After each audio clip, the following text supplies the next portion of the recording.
Welcome to ZenLite8, where we uncover the hidden truths that shape your life. Imagine this. The person smiling at you today could be the one plotting your downfall tomorrow. Not every enemy waves a red flag. Some wear masks, shake your hand, and wait for the perfect moment to strike. In this video, we're diving deep into 5 chilling signs that someone doesn't just hate you. They want to destroy you. These aren't guesses. They're warnings rooted in Stoic wisdom that could save you from disaster. Stick with us, because by the end, you'll see through the shadows and know exactly who's on your side and who's holding the knife. Let's get started. The silent enemy. The one you never see coming. Welcome to a truth most people refuse to face. The deadliest threat in your life isn't the one shouting insults or throwing punches. It's not the rival who glares at you across the room or the stranger who cuts you off in traffic. No, the most dangerous enemy is the one who doesn't announce their hostility. The one who blends into your world, cloaked in smiles or quiet indifference, while sharpening a blade you won't see until it's buried in your back. At its core, this isn't just about dislike or petty grudges. It's about survival. Some people don't just hate you, they want to destroy you. And the scariest part? You often don't realize it until it's too late. Picture this. You're walking through your day, sipping your morning coffee, chatting with coworkers, scrolling through your phone. Life feels normal, predictable even. But somewhere in the shadows, someone is watching. Not out of curiosity or idle interest, but with purpose. They're not pacing in anger or plotting in some dark corner like a cartoon villain. They're standing right beside you, maybe laughing at your jokes, asking about your weekend, or nodding along as you vent about your struggles. They wear a mask so convincing that even you, with all your instincts and street smarts, don't suspect a thing. This is the silent enemy, the one who doesn't just resent you but harbors a deeper, more sinister intent. And by the time their true nature reveals itself, the damage is done. This isn't paranoia, it's reality. Not everyone who dislikes you will scream it from the rooftops. Some will hide it, bury it beneath layers of friendliness or subtlety, waiting for the perfect moment to strike. The Roman Emperor Marcus Aurelius, a Stoic master of human nature, once wrote, "You have power over your mind, not outside events. Realize this, and you will find strength." He understood that the world is full of unseen dangers, and the greatest weapon against them is awareness. Today, we'll peel back the curtain on this silent threat, exploring how it operates, why it's so lethal, and most importantly, how you can protect yourself before it's too late. The silent observer, a predator in plain sight. Let's start with the archetype of this hidden enemy, the silent observer. Imagine a predator in the wild. The lion that roars gives you a chance to run. The snake that rattles its tail warns you to step back. But the deadliest hunters? They don't make a sound. They watch, they wait, they strike when you're vulnerable. The silent observer is no different.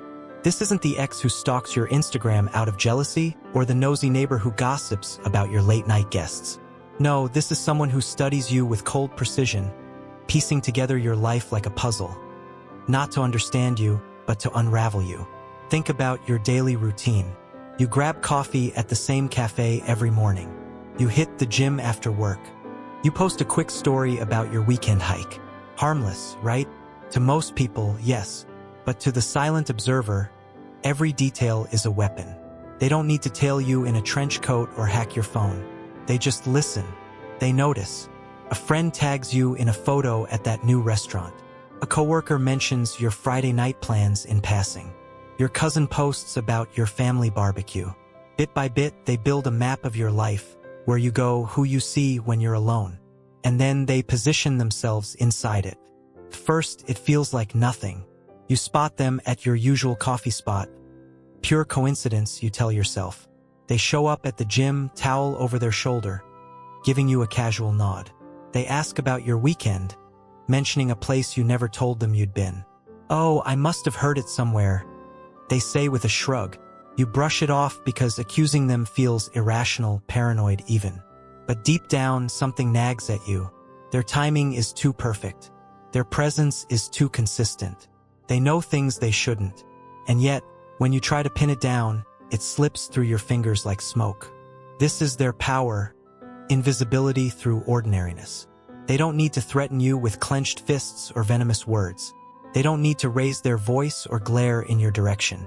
They just need to be there, always there, watching, waiting, collecting. The silent observer thrives on patience. They don't act impulsively. They don't lash out in a fit of rage. Their strength lies in their ability to blend in, to seem harmless until the moment is right. And when that moment comes, they strike with a precision that leaves you reeling, wondering how you never saw it coming. A real-life warning, Daniel's story. Let me tell you about Daniel, a regular guy just like you or me. He had a predictable life.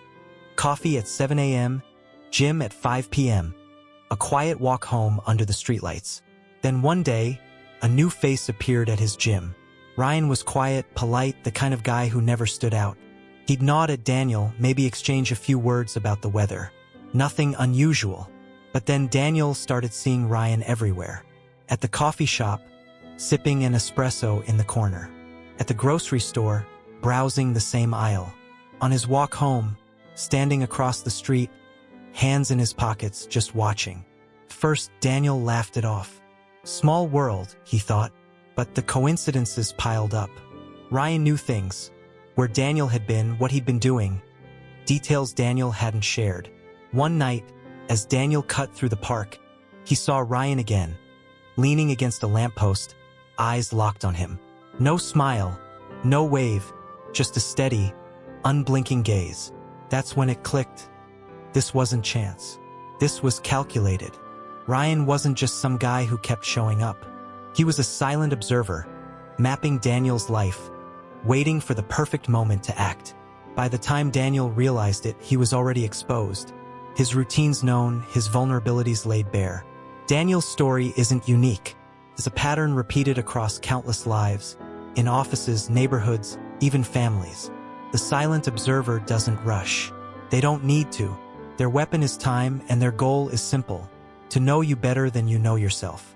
Because the more they understand your habits, your weaknesses, your blind spots, the easier it is to dismantle you when the time comes. Why they're so dangerous. What makes the silent observer so terrifying isn't their actions. It's their intent. Someone who hates you openly might yell, argue, or storm off. You can see them coming. You can brace yourself, fight back, walk away. But the silent observer? They don't give you that chance. They don't declare war. They don't draw battle lines. They infiltrate your life, slipping past your defenses, until they're close enough to strike without warning. And the worst part? You often invite them in. Think about it. How many times have you shared a casual detail with someone you barely know? A complaint about your boss, a mention of your weekend plans, a quick rant about a personal struggle. To most people, it's small talk. To the silent observer, it's ammunition. They don't need to pry or interrogate. You hand them the keys to your world without even realizing it. And once they have enough, once they've mapped your routines, your relationships, your pressure points, they can use it against you in ways you can't predict. This isn't about physical harm, though it can escalate there. Sometimes their aim is subtler. To sabotage your career, to erode your reputation, to isolate you from the people you trust. They don't need a fist or a blade. They can destroy you with a well-timed whisper, a carefully planted rumor, a subtle push at just the right moment. And because they've studied you, they know exactly where it'll hurt most. The Stoic defense, awareness without fear. So how do you protect yourself from an enemy you can't see? The answer lies in Stoic wisdom, specifically the teachings of Marcus Aurelius and his fellow philosophers. They understood that life is a battlefield, not just of swords and shields, but of minds and motives. Your mind will take the shape of what you frequently hold in thought, Marcus wrote. If you fill your mind with denial or naivety, you leave yourself defenseless. But if you cultivate awareness, not paranoia, not panic, but calm, deliberate attention, you gain the upper hand. Step 1. Trust your instincts. If something feels off, it probably is. Has someone started appearing in your life too often? Do they know details they shouldn't?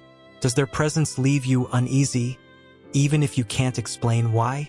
Don't dismiss it. Your gut is a radar honed by millennia of survival. Picks up signals your conscious mind might overlook. Listen to it. Step 2.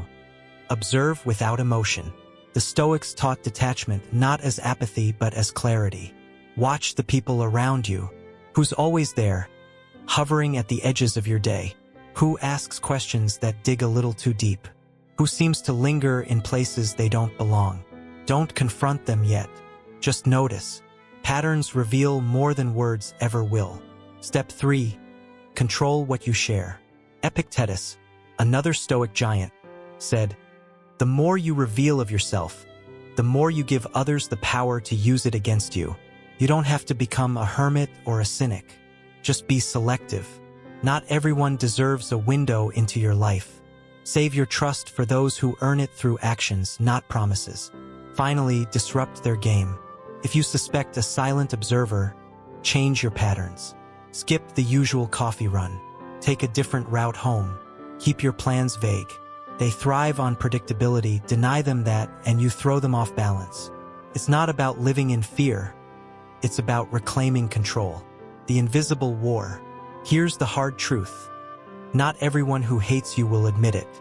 Some will bury their hostility under a veneer of normalcy, watching you from the sidelines, waiting for their chance. They're not driven by fleeting anger or impulsive spite. Theirs is a colder, more calculated malice, one that doesn't just want to wound you, but to erase you. And they're betting on your blindness, your trust, your refusal to see the danger until it's too late. But you're not defenseless. The Stoics didn't survive betrayal, war, and exile by accident. They thrived because they mastered the art of seeing clearly, without fear, without delusion. You can too. Pay attention. Trust your senses. Guard your world. The silent observer may be invisible, but they're not invincible. And once you know they're there, their power starts to crumble. So ask yourself, who's watching you right now? Who's lingering just a little too long, listening just a little too closely? The most dangerous enemy doesn't declare their hostility. They hide it. But now you know what to look for. Stay sharp, stay aware, and above all, stay in control. Because in this quiet war, the only thing standing between you and ruin is the strength to see what's really there. Sign 1. The silent observer, the shadow you don't see. There's a danger lurking in the corners of your life. One that doesn't shout, doesn't threaten, doesn't even glare at you with open hostility. It's the kind of threat that slips into your world unnoticed, wearing the mask of normalcy, blending into the background until it's too late to escape. This is the silent observer, the predator who doesn't roar, the enemy who doesn't declare war. They don't just hate you, they want to destroy you. And the most terrifying part? They do it all without you ever suspecting a thing. Imagine this. You're living your life, caught up in the rhythm of your daily grind. You grab your coffee at the same spot each morning, hit the gym at dusk, unwind with a walk through the park. It's routine, predictable, safe, or so you think. But somewhere in the midst of it all, someone is watching. Not casually, not out of boredom, but with intent. They're tracking your movements, memorizing your habits, piecing together the puzzle of your existence. They show up where you are, ask questions you don't think twice about answering, and know things they shouldn't, all while acting like it's pure coincidence. This isn't the loudmouth who insults you to your face or the rival who competes openly. This is the shadow that follows you, patient and unseen, waiting for the perfect moment to strike. This isn't some paranoid fantasy. It's a reality rooted in human nature. The Stoic philosophers like Marcus Aurelius and Seneca understood that not all dangers announce themselves. The mind will take the shape of what you frequently hold in thought. Marcus wrote, "A reminder that awareness is your first line of defense." The silent observer thrives on your ignorance, betting that you'll dismiss the signs, shrug off the unease, and let them creep closer. In this piece, we'll unmask this subtle predator, how they operate, why they're so lethal, and how you can spot them before they unravel your life. Because make no mistake, recognizing this sign could be the difference between staying safe and becoming their next victim. The nature of the silent observer. Let's paint a picture. The silent observer isn't the jealous ex who stalks your social media or the coworker who pries too much at the water cooler. This is someone far more deliberate. They don't need to hack your accounts or tail you in a black car.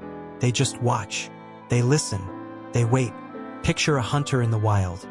Not the one charging with teeth bared, but the one crouched in the brush, eyes locked on its prey, learning its every move before pouncing. That's the silent observer. Their weapon isn't force or fury, it's patience. Their strength isn't in confrontation, it's in calculation. Think about your life. You don't hide your routines. They're there for anyone to see if they care to look. You post a photo at your favorite cafe. A friend mentions your gym schedule in a group chat. You vent about your day to someone you barely know. To most, it's noise, meaningless chatter. To the silent observer, it's gold. They don't need to dig for it. You hand it to them. A casual, "Oh, I'm always at the park on Sundays," becomes a pin on their mental map. A quick, "Yeah, I leave work at 6, gives them your window of vulnerability. Piece by piece, they build a profile, not out of curiosity, but with purpose. And here's where it gets chilling. They don't act like enemies. They don't scowl or snap. They might smile, nod, even offer a kind word. You see them at the coffee shop, same time as you, same order, same friendly wave. You spot them at the gym, lifting weights a few feet away, blending into the crowd. They pop up at the store, browsing the same aisle, tossing out a fancy meeting you hear. That feels too polished, too rehearsed. At first, you chalk it up to chance. Cities are small, routines overlap, right? But then it keeps happening. They're always there, just on the edge of your vision, always with an excuse that sounds plausible until it doesn't. Their presence isn't random. It's orchestrated. They know where you'll be because they've studied you. They know your habits because they've paid attention. And they know how to play it off as nothing, keeping you off guard while they tighten the noose. The silent observer doesn't rush. They don't need to. Their endgame isn't a quick jab or a fleeting victory. It's total destruction, and they're willing to wait as long as it takes to get it right. A tale of unseen pursuit. Daniel's descent. Let's ground this in a story, Daniel's story. He was a regular guy living a life most of us would recognize. Coffee at 7 a.m. sharp, a workout at 5 p.m., a quiet stroll home through the city streets. Predictable, comfortable. Then Ryan showed up. Ryan was new at the gym, quiet, unassuming, the kind of person you'd pass without a second glance. He'd nod at Daniel, maybe ask about a machine, nothing out of the ordinary. But then Daniel started noticing him more. Ryan was at the coffee shop one morning, sitting in the corner, eyes flicking up as Daniel walked in. A few days later, he was at the grocery store, lingering near the produce, offering a casual, "Hey, good to see you." Daniel didn't think much of it. Coincidences happen, but the sightings piled up. Ryan at the park on Daniel's evening walk. Ryan at the diner where Daniel grabbed lunch. Ryan mentioning a bar Daniel had been to the night before, someplace Daniel hadn't told a soul about. "Oh, I heard it's a cool spot," Ryan said with a shrug, but the words hung heavy. Daniel's unease grew, a knot in his gut he couldn't shake. Then one night, as he crossed the street to his apartment, he saw Ryan again, standing under a streetlight, hands in his pockets, staring. No wave, no smile, just a cold, steady gaze. That's when it hit him. Ryan wasn't just showing up. He was tracking him. Every encounter, every chance meeting was part of a pattern, a deliberate, silent pursuit. Ryan knew Daniel's life better than Daniel did himself, and he'd done it all without raising a single red flag. By the time Daniel saw the truth, he was already exposed, his routines laid bare, his defenses down. The silent observer had won without firing a shot. Why they're a threat you can't ignore. What makes the silent observer so dangerous isn't their boldness. It's their subtlety. An open enemy gives you something to fight against. You can argue back, walk away, build a wall. But the silent observer? They don't give you that luxury. They don't confront you. They don't challenge you. They infiltrate your life, slipping past your radar until they're too close to push away. And because they don't act like threats, you don't treat them like one until it's too late. Their goal isn't petty revenge or a fleeting win. They're not here to bruise your ego or steal your spotlight. They want to dismantle you, your stability, your relationships, your peace of mind. Maybe it's sabotage at work, feeding your secrets to the right ears. Maybe it's isolating you, turning friends into strangers with a well-placed word. Or maybe it's something darker, a slow escalation to a moment you won't see coming. Whatever their aim, they don't need drama or confrontation. They just need time and your ignorance. The modern world makes their job easier. You don't have to post your every move for them to find you. Friends tag you in photos. Colleagues mention your habits. Strangers overhear your plans. The silent observer doesn't need to dig. They just need to pay attention. And once they've got enough, they're inside your life, a shadow you can't shake. The Stoic shield, seeing without fear. So how do you fight an enemy you can't see? The Stoics had the answer: awareness, not panic. Marcus Aurelius wrote, "What stands in the way becomes the way." The silent observer is a threat, yes, but they're also a signal, a chance to sharpen your mind and reclaim your power. You don't need to live in fear. You just need to open your eyes. First, trust your instincts. That unease you feel when someone knows too much, shows up too often, lingers too long. It's not nothing. It's your mind sounding an alarm. Don't silence it with excuses. If something feels wrong, it probably is, Marcus might say. Your gut knows before your brain catches up. Second, watch them back. Don't confront, just observe. Who's always there, hovering at the edges of your day? Who mentions places you've been, details you didn't share? Who seems too comfortable in your space? The Stoics valued detachment. See the pattern without letting it consume you.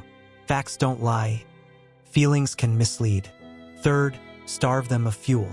Epictetus taught, you have power over what you give away. Stop oversharing.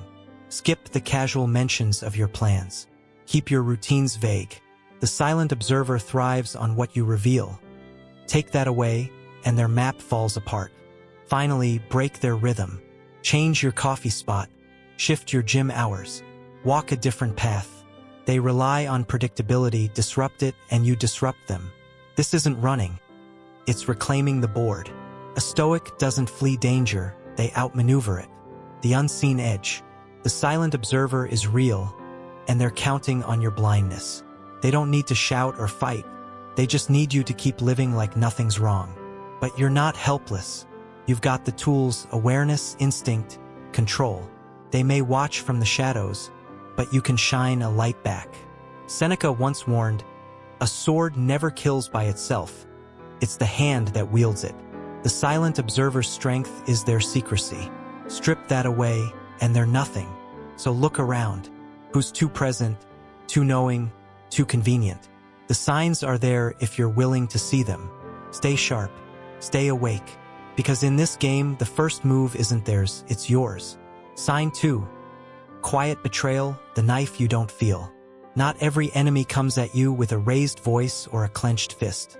Some don't even show their face. The most dangerous ones don't storm into your life with obvious malice. They seep in, slow and silent, poisoning the ground beneath you while you're still standing on it. This is the quiet betrayal, a threat so subtle you might not notice it until your world starts crumbling. They don't just dislike you, they want to dismantle you, not with a single blow, but with 1,000 tiny cuts you never see coming. And the worst part? By the time you realize what's happening, the damage is already done. Picture this. You're moving through your day, trusting the people around you, friends, coworkers, maybe even family. You share a laugh, confide a worry, lean on them when life gets heavy. Feels safe, natural. But somewhere in that circle, someone's working against you. They're not arguing or accusing, they're whispering. They're planting seeds of doubt, twisting your words, nudging others away from you. It's not a loud attack you can deflect. It's a slow erosion, like water wearing down stone. One day, you notice the shift. People grow distant, opportunities dry up. Your name carries a shadow it didn't before, and you're left wondering, what did I do wrong? This isn't about paranoia, it's about survival. The quiet betrayal isn't impulsive or reckless. It's calculated, patient, and devastatingly effective. The Stoic philosopher Marcus Aurelius knew this kind of enemy well. The opinion of 10,000 men is of no value if none of them know the truth. He wrote, a stark reminder that appearances can deceive, and those who manipulate them hold power. In this piece, we'll uncover how this silent saboteur operates, why they're so lethal, and how you can shield yourself before they leave you isolated and broken. Because recognizing this sign isn't just awareness. It's your defense against ruin. The mechanics of quiet betrayal. The quiet betrayal doesn't look like betrayal at first. There's no dramatic showdown, no public humiliation. It's a shadow play, unfolding behind your back while you're busy living your life.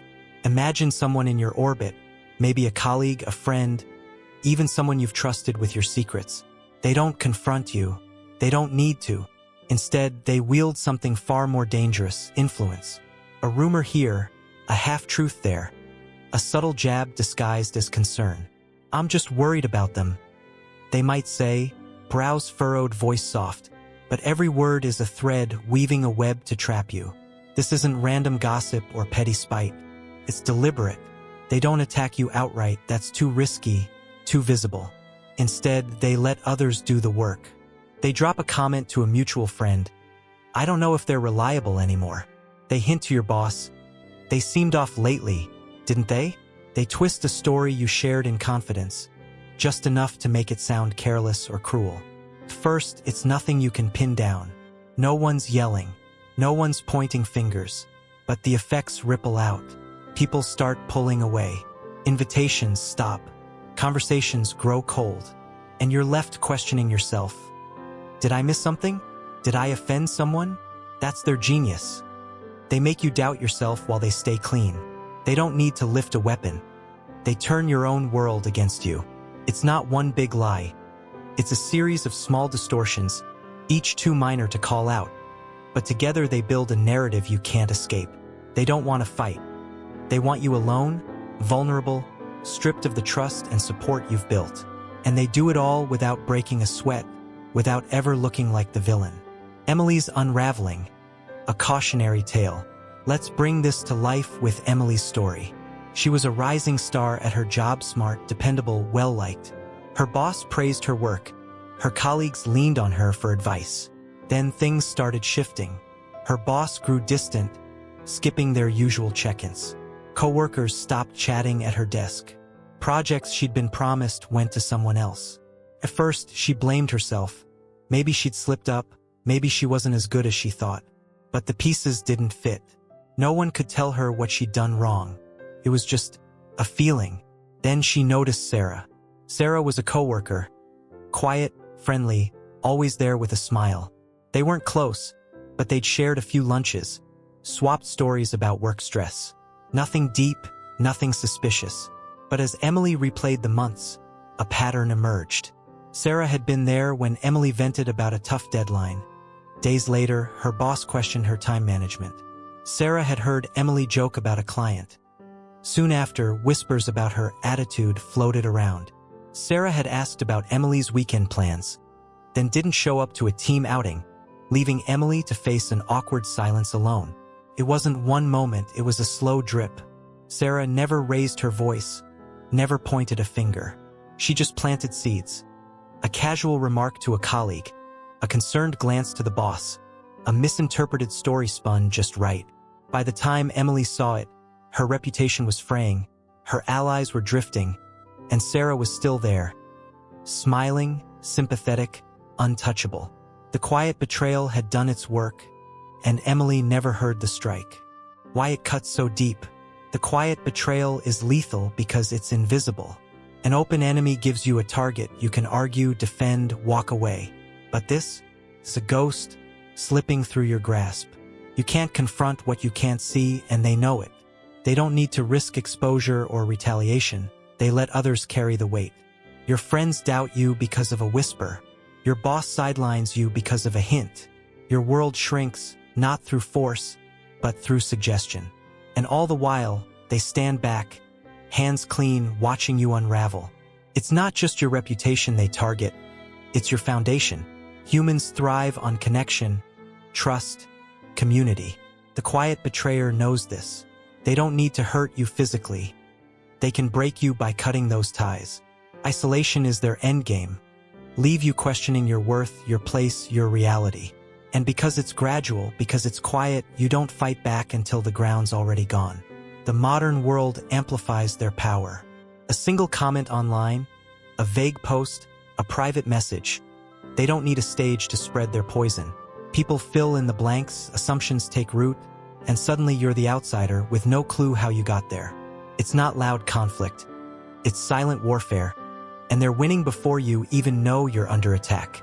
The Stoic counter: strength in clarity. How do you fight a shadow? The Stoics had the answer: stand firm in what you can control. Marcus Aurelius wrote, "If someone speaks ill of you, do not defend yourself. Live in such a way that no one will believe them." The quiet betrayal thrives on your reaction. Panic, doubt, desperation. Deny them that, and you take back the power. You don't need to chase ghosts or plead your case. You need clarity, resilience, and a shield of your own making. First, recognize the pattern. Misunderstandings don't just happen. If they cluster around one person, if trust erodes without cause, look closer. Who's always nearby when the air shifts? Who's subtle but persistent? The Stoics valued reason over emotion. Don't accuse without evidence, but don't ignore what's in front of you. Patterns don't lie. Second, fortify your core. Epictetus taught, others may control how you are perceived, but they cannot control who you are. Let your actions speak. Be consistent, honest, unshakable. If they twist your words, let your life disprove them. Reputation is fragile, but character is stone. They can't touch what you build within. Third, tighten your circle. Seneca warned, associate with those who will make a better man of you. Surround yourself with people who see through deception, who know your truth. The quiet betrayer needs an audience. Starve them of one. Loyal allies are your armor. They deflect the whispers before they land. Finally, don't play their game. Confronting them directly feeds their trap.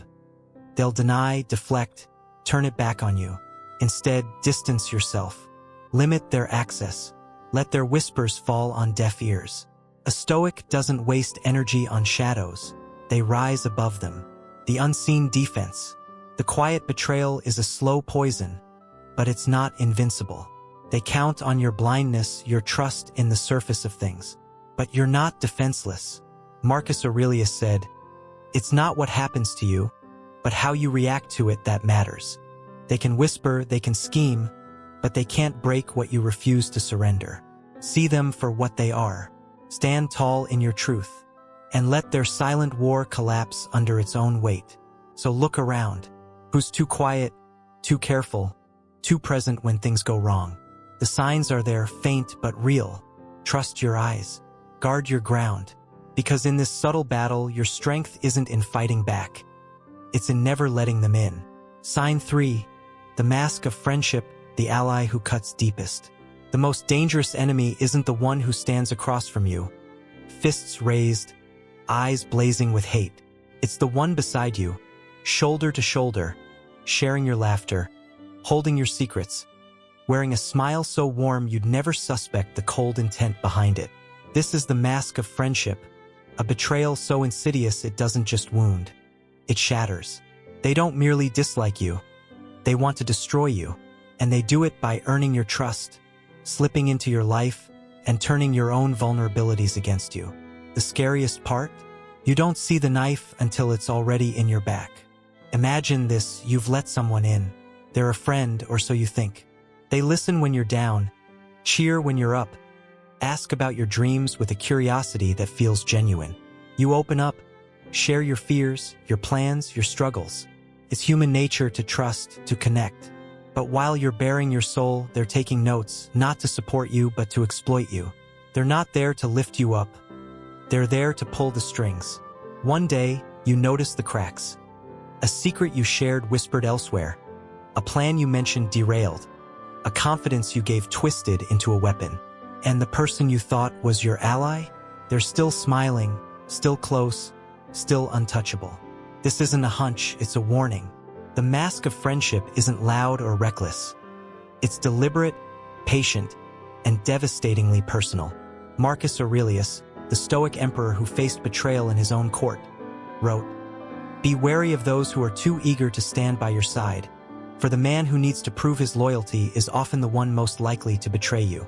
In this piece, we'll unmask this false friend, how they operate, why they're so deadly, and how you can guard yourself before they turn your trust into their triumph. Because spotting this sign isn't just awareness, it's your shield against collapse. The false friend's playbook. The mask of friendship doesn't storm into your life with fanfare. Creeps in, quiet and disarming. Picture someone new, or someone you've known for years, who suddenly gets closer. They're attentive, almost too attentive. They ask about your day, your goals, your worries, with an interest that feels flattering. You can tell me anything, they say, eyes wide with sincerity. And you do. You tell them about that fight with your partner, that stress at work, that dream you're chasing. They nod, they sympathize, they store it away. First, it's comforting. They're there when you need them, always with a word of advice, a pat on the back, a knowing glance. They weave themselves into your world, meeting your family, charming your friends, becoming a fixture you don't question. But then the shift begins. That private rant about your boss somehow reaches the wrong ears. That idea you shared in confidence shows up in someone else's hands. That fear you confessed starts haunting you in subtle jabs. You're not still worried about that, are you? They ask with a laugh that stings. This isn't carelessness, it's calculation. They don't argue or accuse. They don't need to. Their weapon is your trust, and they wield it with precision. They don't want a public victory. They want control. Every detail you give them, your routines, your weaknesses, your hopes, becomes a lever they can pull when the time is right. They're not after a quick win. They're after power, and they get it by knowing you better than you know yourself. James's fall, a betrayal in plain sight.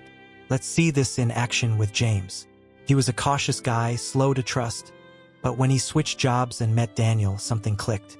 Daniel wasn't just a coworker, he became a friend fast. He'd listen to James vent about deadlines, ask about his side projects, even grab beers after work to unwind. Daniel was eager, almost too eager, to know more. Where James went on weekends, what he wanted from his career, what kept him up at night. James didn't mind. It felt good to have an ally. Months passed, and Daniel grew closer. He met James's girlfriend, swapped stories with his buddies, became part of the fabric of his life. Then things got strange. A project James had been working on, something he'd only told Daniel about, was handed to someone else, no explanation. Gossip about James's temper started circling the office, tied to a rant he'd shared in private. When he confronted Daniel, the guy just laughed. "You're overthinking it, man," and poured another drink. But the cracks widened. Opportunities vanished, friendships cooled, and James felt the ground slipping, while Daniel stayed close, still smiling, still asking questions. It hit James late. Daniel wasn't a friend. He was a collector, gathering James's life like ammunition, using it to chip away at his stability. By the time James saw the mask slip, Daniel had already won, leaving James isolated and doubting everything. The mask of friendship had played its role, and James had handed it the script. Why they're a silent killer. The mask of friendship cuts deeper than an open enemy because it's personal. A stranger's attack stings, but you can shrug it off. A friend's betrayal? That breaks you. They don't need to raise a hand. They've got your heart in their grip. They know where you're fragile, where you bend, where you break. And because you let them in, because you gave them the keys, their strike lands harder than any outsiders could. Their danger lies in their proximity. An enemy at a distance has to guess. The false friend knows. They've seen you at your lowest, heard your confessions, mapped your insecurities. They don't need to fight you. They can manipulate you, sabotage you, turn your own world against you. A whispered rumor to a loved one, a subtle nudge to a colleague, a betrayal of confidence at just the right moment. It's not loud, but it's lethal. They don't want to beat you. They want to own you. History echoes this truth. Julius Caesar didn't fall to a rival army. He fell to Brutus, a man he called friend. Seneca warned, "A prosperous man often has the most to fear not from his enemies, but from his friends." When you've got something worth taking, success, peace, stability, someone will want it. And the easiest way isn't through force. It's through trust. The mask of friendship doesn't storm the gates. It walks through the door you opened, the Stoic fortress, guarding your soul. How do you shield yourself from a friend who's a foe? The Stoics offer a path, not fear, but vigilance. Marcus Aurelius said, "A genuine friend earns trust over time through actions, not words."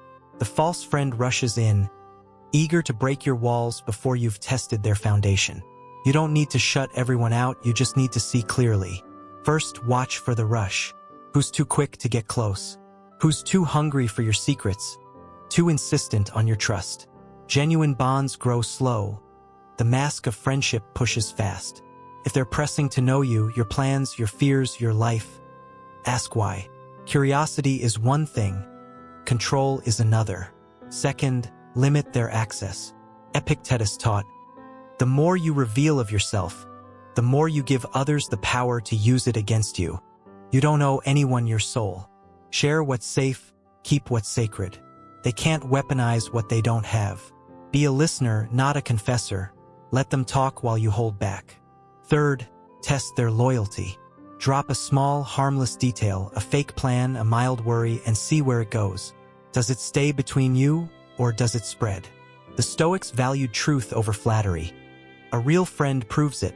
A false one slips. Patterns reveal what words hide. Finally, pull back when it stinks. If they're too perfect, too supportive, too present, too smooth, trust your gut. Distance doesn't mean drama. It means discernment. A Stoic doesn't cling to shadows, they let them fade. If they're real, they'll stay. If they're a mask, they'll slip. The hidden line. The mask of friendship is a quiet storm, brewing under your nose while you're pouring your trust into it. They don't need to scream or fight. They've got your faith, and that's enough. But you're not powerless. Seneca said, choose carefully, for the greatest danger isn't from those who oppose you. It's from those close enough to whisper in your ear. They count on your blindness, your need to connect. Don't give it to them. So look at your circle. Who's too eager, too knowing, too perfectly placed? The signs are there, soft but sharp. Trust your instincts. Guard your gates. Because in this game, the friend who betrays isn't just a loss. They're a lesson. And the only way to win is to see them before they strike. Sign 4. The gradual attack, the storm that builds in silence. Not every threat crashes into your life like thunder. Some creep in, soft as a whisper, testing the waters before they drown you. The gradual attack isn't a sudden strike. It's a slow burn, a predator probing your defenses, watching how far they can push before you push back. They don't just hate you. They want to destroy you, and they'll do it step by step, starting small. Jokes with an edge, a brush too close, until they've got you cornered. The scariest part? If you don't see it coming, if you don't draw the line, they'll keep going until there's nothing left to take. Picture this. You're at ease, surrounded by the hum of your daily life. Someone, a coworker, a neighbor, maybe even a friend, tosses out a comment a little sharp, a little dark. I could snap any day. They laugh, and you chuckle along because it's just a joke, right? Then they step closer, linger in your space, maybe bump you a bit harder than necessary. There's nothing, you tell yourself, just their way. But it doesn't stop. The remarks get bolder, the intrusions sharper, and soon you're wondering when it went from playful to predatory. That's the gradual attack. A series of small moves, each testing your reaction, each daring you to let it slide. This isn't paranoia, it's pattern recognition. The Stoics, like Marcus Aurelius, knew danger doesn't always announce itself. The impediment to action advances action. He wrote, meaning what stands in your way can teach you how to move. The gradual attack thrives on your hesitation, betting you'll ignore the signs until they've escalated beyond control. In this piece, we'll unravel this creeping menace. How it works, why it's so dangerous, and how you can stop it before it consumes you. Because spotting this sign isn't just vigilance. It's your lifeline. The anatomy of escalation. The gradual attack starts subtle, almost invisible. It's not a fist or a shout. It's a nudge, a quip, a toe over the line. Imagine someone in your orbit. They toss out a joke about hurting someone, grinning as they say it. I'd take them out and no one know. They smirk, and you laugh because it's absurd, not serious. Then it shifts. They stand too close when they talk, their shoulder brushing yours, their breath in your space. You step back, they step forward. Just messing with you, they say, but it happens again. A bump in the hallway, a hand on your desk, a stare that lingers too long. At first, it's dismissible. They're quirky, rough around the edges, maybe socially clumsy. But the moves keep coming, each a little heavier, each a little more deliberate. The jokes turn to jabs. You're too soft for this world. With a glint in their eye, the bumps become shoves, accidental but forceful. They drop hints, mention a knife they carry, a fight they've won, watching how you react. If you shrug it off, they push harder. If you stay silent, they take it as green light. Every step is a test. How much will you take? Where's your breaking point? This isn't random, it's a ladder. They don't leap to violence or confrontation. They climb, rung by rung, gauging your tolerance. A Stoic would see it clearly. They're not just playing, they're probing. They want to know how far they can go before you resist, and if you don't, they won't stop. It's not about the moment. It's about the build-up, the slow tightening of a grip you didn't feel until it's choking you. Nathan's warning. A line crossed too late. Let's ground this in Nathan's story. He worked with Eric, a guy with a loud laugh and a dark sense of humor. Eric loved his jokes. I could snap someone's neck and walk away, he'd say, chuckling over coffee. Nathan rolled his eyes, played along. It was just Eric being Eric. But then it crept forward. Eric started crowding Nathan at the copier, standing too close, his elbow grazing Nathan's side. Lighten up, he'd grin when Nathan flinched. The bumps got rougher. Eric, tripping into him in the break room, hard enough to spill Nathan's drink. Nathan brushed it off. Guys like Eric were all talk, right? Then the comments sharpened. You'd never last in a real fight, Eric muttered, smirking. He'd lean over Nathan's desk, tapping a stapler like a hammer, eyes locked on him. One day, he slammed a binder down inches from Nathan's hand and whispered, "Imagine if that was your head." Nathan froze. The laugh was there, but the air wasn't. That's when he saw it. Eric wasn't joking. He was testing, escalating, waiting for Nathan to crack or cave. By the time Nathan woke up, Eric had crossed lines Nathan hadn't even drawn. The accidents weren't accidents. The jokes weren't funny. It was a gradual attack, and Nathan's silence had fueled it. If he'd set a boundary early, it might have stopped. Instead, he let it climb, and Eric kept pushing because Nathan never said no. Why, it's a ticking clock. The gradual attack is dangerous because it's deceptive. A loud threat wakes you up, you dodge, you defend, you run. But this? It lulls you. It's too small to fight, too vague to call out. You tell yourself it's nothing, and that's their power. They don't need to overpower you in one move. They wear you down, step by step, until you're too tired, too confused, or too late to resist. It's not a sprint. It's a siege. Their goal isn't the jab or the shove. It's what comes after.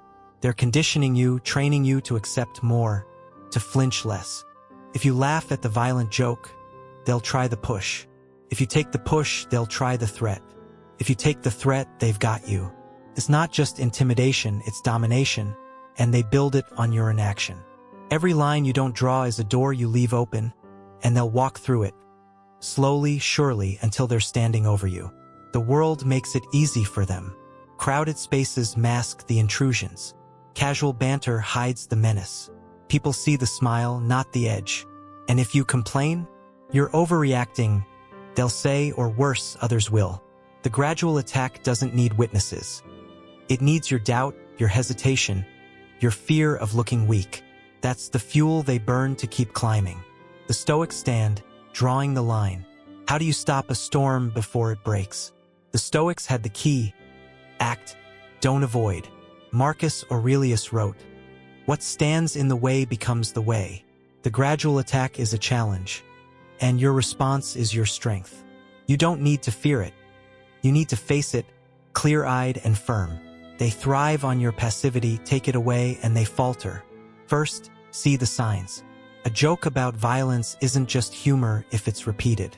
A bump isn't an accident if it's routine. A stare isn't casual if it's heavy. The Stoics prized reason, don't excuse what builds. If it's escalating, it's intentional. Name it for what it is, even if only to yourself. Second, set the boundary now. Don't wait for the next rung. Stop them where they stand. A calm, direct word works. Back off, or that's enough. No anger, no drama, just steel. Seneca said, "A sword never kills by itself. It's the hand that wields it." They're testing your hand, show them it's steady. If it's public, make it clear, "I don't play like that." They'll back down or double down, either way you've taken control. Third, don't bend. If they push again, don't laugh, don't shrink. Meet it with silence or a stare. Let them feel the weight of their own move. The Stoics taught consistency. Be a wall, not a reed. They can't climb what won't give. If it's beyond words, if the shoves turn real, walk away, document it, get help. A Stoic doesn't court danger, but they don't ignore it. Finally, break their rhythm. Change the space, avoid the hallway, shift the routine. They need your predictability, deny it. It's not retreat, it's strategy. You're not running from them, you're outmaneuvering them. Strength isn't in taking hits, it's in choosing the ground. The rising edge. The gradual attack is a quiet tide, rising inch by inch until it swallows you. They count on your shrugs, your silence, your "it's fine." But you're not a pawn. Marcus Aurelius said, "True strength comes not from ignoring danger, but from recognizing it without fear." They escalate because you let them, stop letting them. Draw the line, hold it, watch them stumble. So scan your world. Who's nudging, probing, climbing? The signs are there, small but growing. Trust your spine. Stand your ground.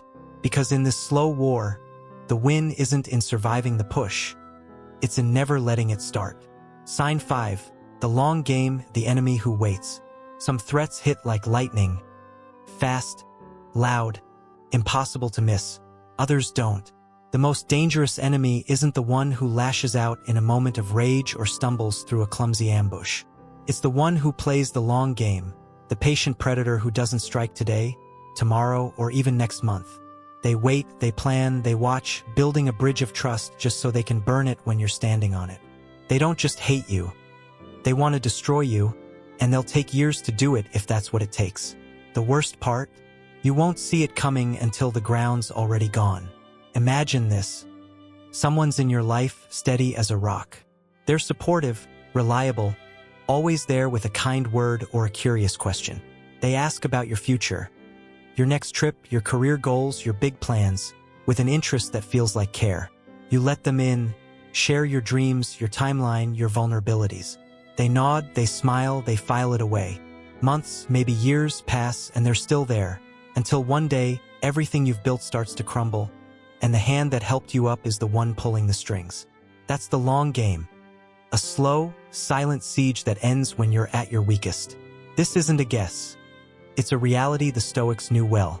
Marcus Aurelius warned, "The soul becomes dyed with the color of its thoughts."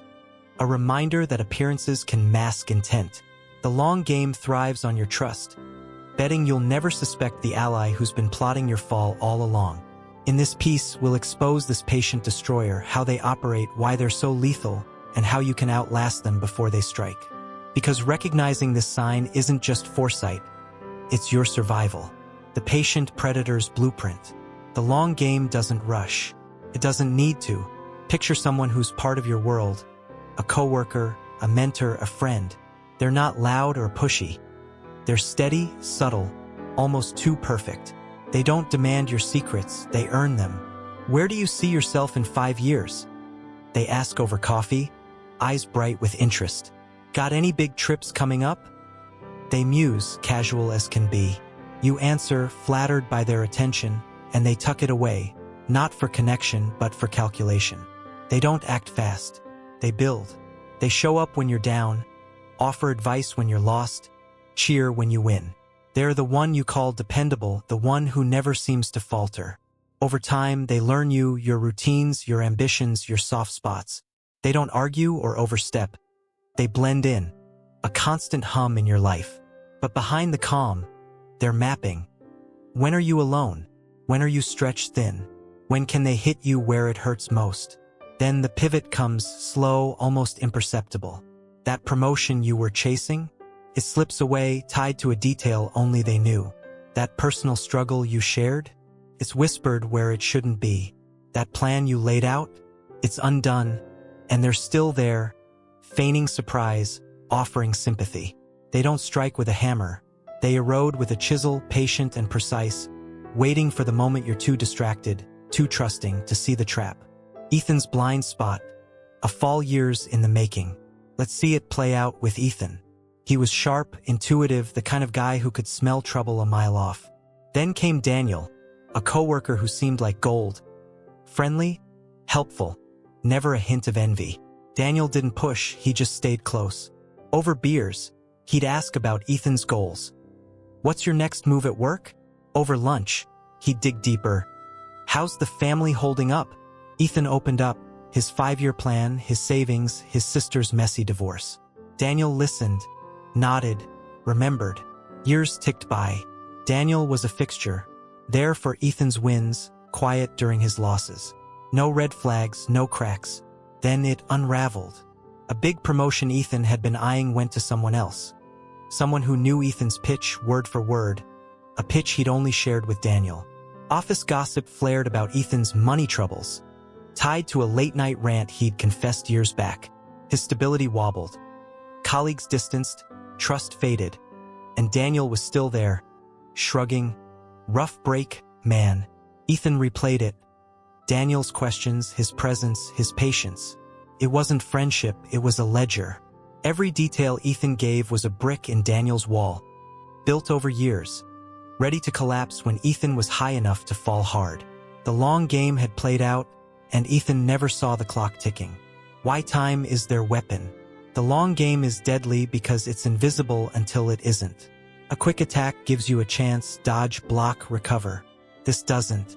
It's a marathon, not a sprint, and they're pacing themselves while you're running blind. They don't need to rush. They've got time, and time buries their tracks. An outburst you'd spot, a slow betrayal you won't, until the pieces fall and you're left picking them up. Their patience is their power. They don't act on impulse. They wait for the perfect storm. When you're stretched thin, new job, big move, personal chaos. They strike, knowing you're too busy to connect the dots.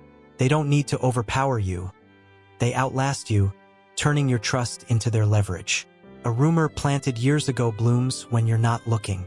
A secret shared in confidence cuts when you're down. They don't fight you, they outweight you. The world aids them. Life's noise, deadlines, drama, dreams, distracts you while they lurk. They don't need tech or tricks. Your own words, given freely over time, are enough. They're not after a moment, they're after your future, and they'll wait as long as it takes to claim it. The Stoic endurance, outlasting the plot. How do you beat an enemy who plays years ahead? The Stoics had the answer. Control what's yours, see what's theirs.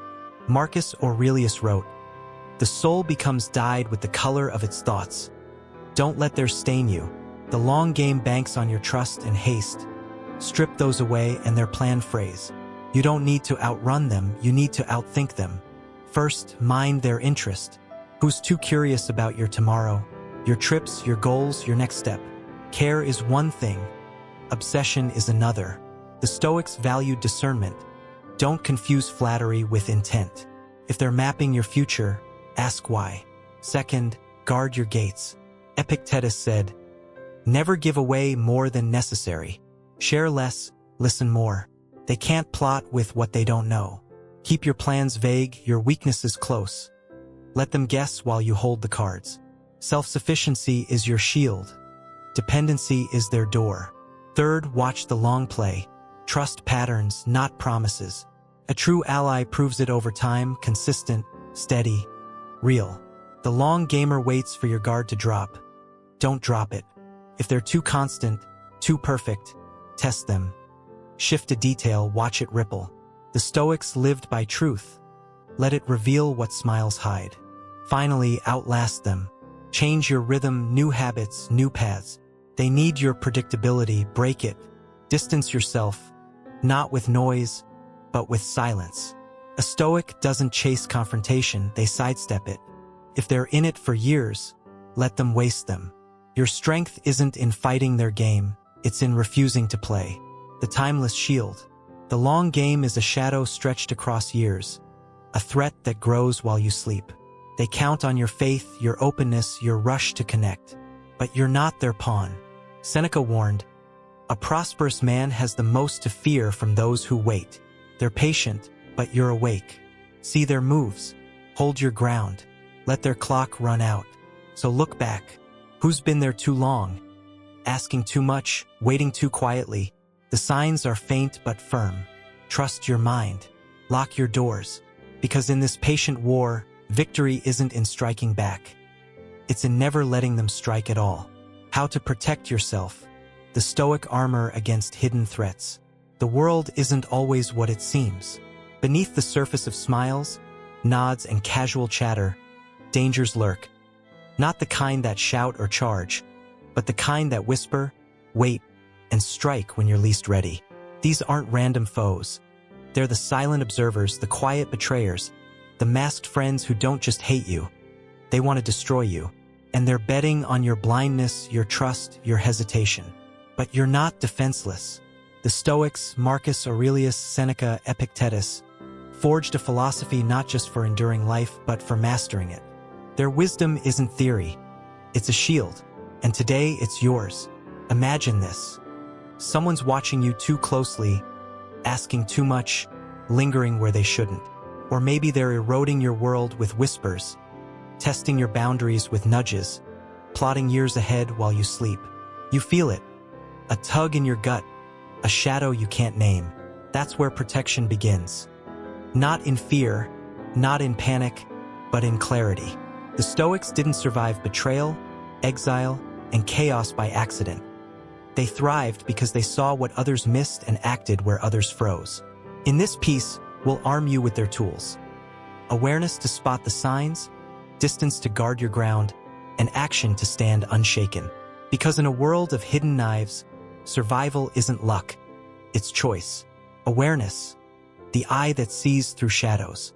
The first shield is awareness, seeing what's there, not what you wish to see. Marcus Aurelius wrote, "Your mind will take the shape of what you frequently hold in thought. If you fill it with denial, you're blind. If you fill it with clarity, you're armed." The threats we've uncovered, the silent watcher, the quiet saboteur, the patient planner, don't wave flags. They blend in, cloaked in normalcy, counting on you to dismiss the unease, to explain away the oddities. But you don't have to. Start with your instincts. That itch when someone knows too much, where you were, what you said without reason. That chill when they're always there, too perfectly placed. It's not nothing. Your gut is a sentinel honed by survival, catching what your mind might miss. The Stoics trusted reason, but they didn't ignore feeling. If something feels wrong, it probably is, Marcus might say. Trust it, test it, then look closer. Who's hovering at the edges of your life, asking questions that dig too deep? Who's too present when things shift? Rumors flare, plans falter, boundaries blur. Awareness isn't paranoia, it's pattern recognition. The silent observer tracks your routines. The quiet betrayer sows doubt. The long gamer maps your future. They leave traces, faint but real. A mention of a place you didn't share. A sudden distance in others after they've been near. A question too specific, too timed. Don't confront yet, just see. The Stoics prize detachment. Observe without emotion, gather without haste. Facts reveal, fear distorts. Ethan's story proves it. He sensed Daniel's interest, those probing questions about his plans, but waved it off as friendliness. Had he listened to that tug, watched the pattern, he might have seen the trap years before it sprang. Awareness isn't about living scared. It's about living awake. You can't fight what you don't spot, and they're banking on your slumber. Open your eyes. Distance. The wall they can't climb. The second shield is distance. Control what they reach, limit what they take. Epictetus said, "The more you reveal of yourself, the more you give others the power to use it against you. Every secret you spill, every plan you lay bare, is a thread they can pull. The mask of friendship thrives on your confessions. The gradual attacker feeds on your tolerance. The long gamer hoards your future. They don't need to break in, you hand them the keys. Stop. Begin with restraint. You don't owe anyone your soul. That coworker asking about your weekend? It was fine. Not I hiked alone at Miller's Ridge. That friend prying into your goals? Still figuring it out. Not I'm pitching for a raise next month. Share what's safe, whether small talk surface. Keep what's yours. Fears, dreams, cracks, close. They can't twist what they don't hold. The Stoics lived lean, self-sufficiency over exposure. Be a vault, not a sieve. Then set boundaries. The gradual attacker nudges because you let them say no. Back off, calm and firm, when they crowd your space. That's not funny. When the joke cuts too deep, they test your lines, draw them hard. Nathan missed this with Eric. A single stop early might have halted the climb. Boundaries aren't aggression, they're clarity. A Stoic doesn't bend to please. They stand to protect. Finally, pull back. If someone's too eager, too close, too knowing, step away. Skip the coffee chat. Dodge the deep dive.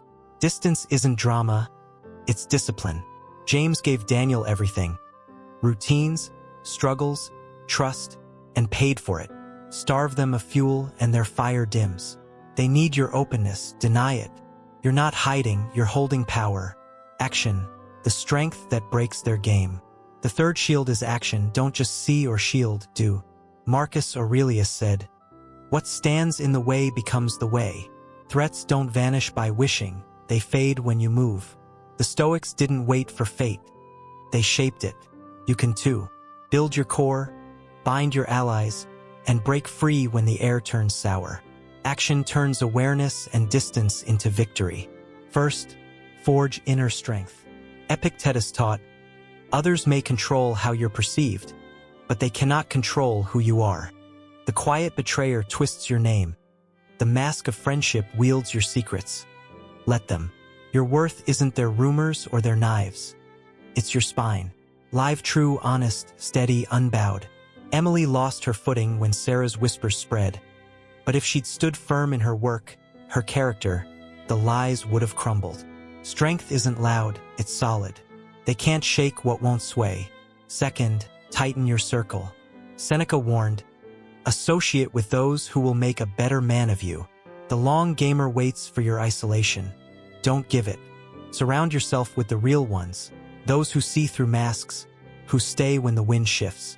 Loyal friends aren't just comfort, they're a fortress.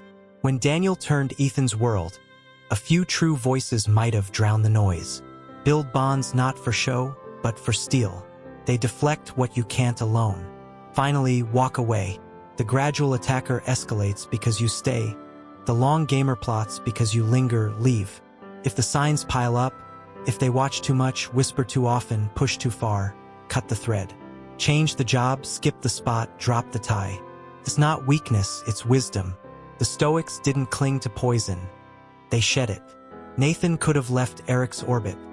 James could have faded Daniel out. Action isn't retreat, it's reclaiming your ground. They need you near, make them chase a ghost. The Stoics stand, a life unbroken. Let's tie it together with Sarah's lesson. She was sharp, trusting, caught in a web she didn't see. Mark, a friend too keen, asked about her moves, where she'd travel, what she'd build. She shared, he listened. Rumors followed, her plans leaked, her trust frayed. Her gut screamed, but she hushed it. Had she acted, seen the signs, held her cards, cut him loose, she'd have stood tall. Instead, she sank, a Stoic tale unwritten. Awareness saved her late. She noticed Mark's questions, his perfect timing, and trusted the chill. Distance came next. She stopped feeding him, drew lines he couldn't cross. Action sealed it. She built her resolve, leaned on real allies, left his shadow behind. Mark's game faltered. Sarah's rose. The Stoics would nod. She turned threat into triumph. This is your path. They, the watchers, the whisperers, the waiters. Count on your sleep, your spill, your stillness. But you've got the tools. It's not what happens to you, but how you react to it that matters, Marcus said. See them, those odd glances, those probing words. Guard yourself, lock your life, mark your space. Act root deep, stand with the true, walk from the false. They don't own you, you do. The final line. So scan your world. Who's too close, too quiet, too patient? The signs hum beneath the noise. Tune in. Trust your core. Hold your own. Because in this silent war, protection isn't a gift. It's a craft. The Stoics didn't just live, they prevailed. You can too. Awareness lights the dark. Distance builds the wall. Action breaks the chain. They may plot, but you endure. Stay sharp. Stay yours. And let their shadows fall empty. Final words. The Stoic anchor in a hidden storm.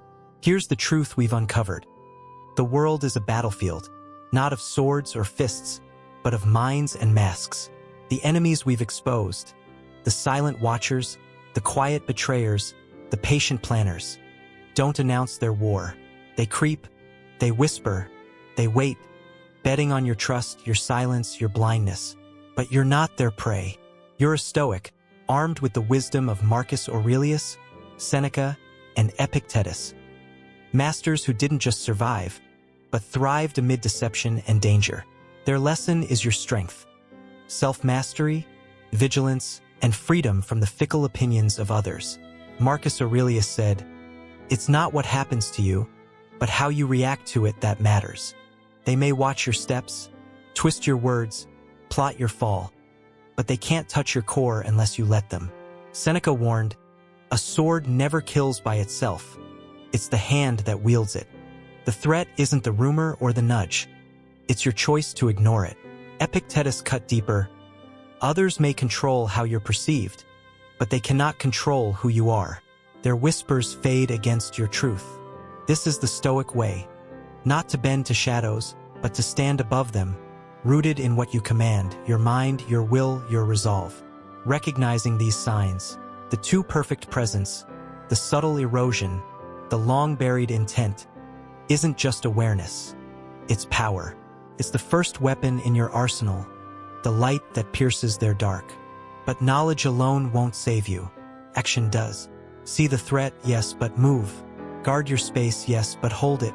Build your strength, yes, but wield it. They thrive on your stillness. Break their game with your stride. The Stoics didn't preach passivity, they forged resilience. You can too. This isn't about fear, it's about control, not of them, but of you. So take this with you. The world hides its knives, but you don't have to bleed. Stay awake. Trust the tug in your gut, the hum of the odd. Stay guarded, lock your secrets, draw your lines.